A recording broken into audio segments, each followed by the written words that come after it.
नमस्कार विद्यार्थी मित्रों, पाठ चौथा कर्ण का जीवन दर्शन, पन्ना नंबर 12। अगले पीरियड में आपने देखा होगा कि आपने काव्य का परिचय दे दिया था, उसका सारांश भी दे दिया था। अब पहले से देखे काव्य। वैभव विलास की चाह नहीं, अपनी कोई परवाह नहीं, बस यही चाहता हूँ केवल सदा दान ही, देव चरिता निर्मल। करतल से जरती रहे सदा, निर्धन को भरती रहे सदा। उसका सारांश यही होता है कि कर्ण श्री कृष्ण से कहता है कि उसे धन दौलत और सांसारिक सुख भोगने की इच्छा नहीं है। वह अपने जीवन की परवाह नहीं करता।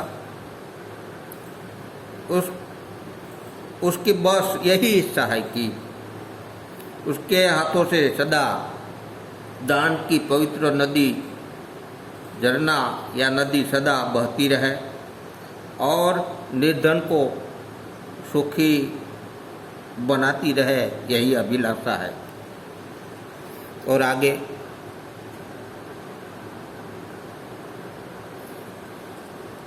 तुच्छ है राज्य है केशव, पाता क्या नर कर प्राप्त विभव।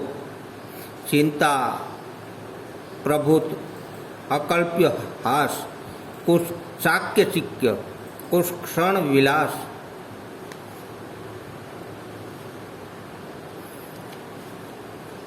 पर वह भी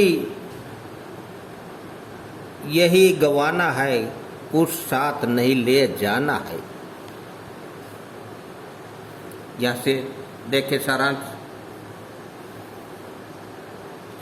अर्जुन कहता है कि केशव, जिस राज्य की आप मुझे प्रलोभन दे रहे हैं, वह तो बहुत तुच्छ वस्तु है। वैभव पाकर मनुष्य को क्या मिलता है, और वैभव पाकर उसे सारी चिंताएं, ढेर सारी चिंताएं और नाम मात्र की हंसी खुशी मिलती है। थोड़ी बहुत चमक दमक और थोड़े समय के लिए सुख भोग मिल जाता है, पर ये सारी चीज़ें उसे यहीं छोड़कर जानी पड़ती है और खाली हाथ यहाँ से जाना पड़ता है केशव। आगे,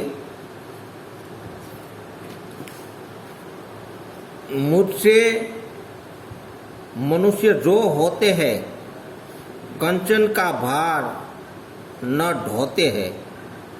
पाते हैं धन बिखराने को, लाते हैं रतन लुटाने को। जग से न कभी कुछ लेते हैं, दान ही हृदय का देते हैं। कृष्ण कर्ण से कहता है कि है कृष्ण, है केशव, उसे जैसे मनुष्य सोने का बाहर नहीं उठा सकते, सुख वैभव से जीवन नहीं बिता सकता, और वे लोगों में बांटने के लिए धन की प्राप्ति करते हैं। उसकी बहुमूल्य वस्तुएं लोगों से बांट देने के लिए होती है। संसार से कभी कुछ नहीं लेते, अपने हृदय का दान ही किया करते हैं, दुखियों पर दया करते हैं। और आगे, प्रसादों में कनक नाभ शिखर होते हैं, कबूतरों के ही घर।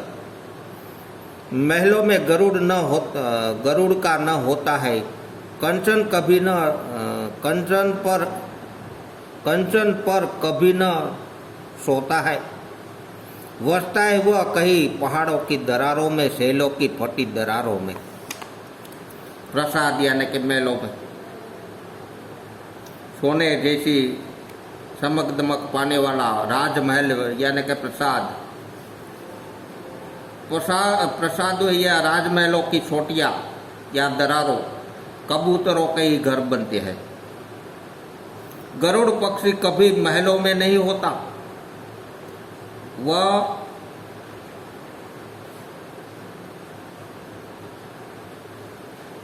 कभी सोने से बिछा हुआ पर नहीं सोता। उसका निवास तो होता है पहाड़ों की फटी दीवारों पर, पहाड़ों की फटी दरारों उसका घर बनता है।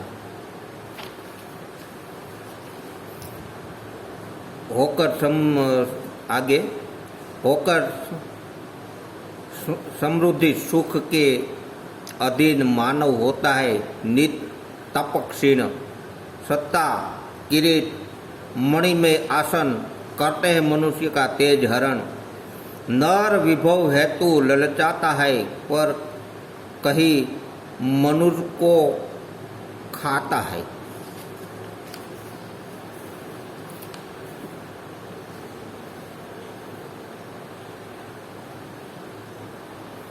आगे सारांश देखिए।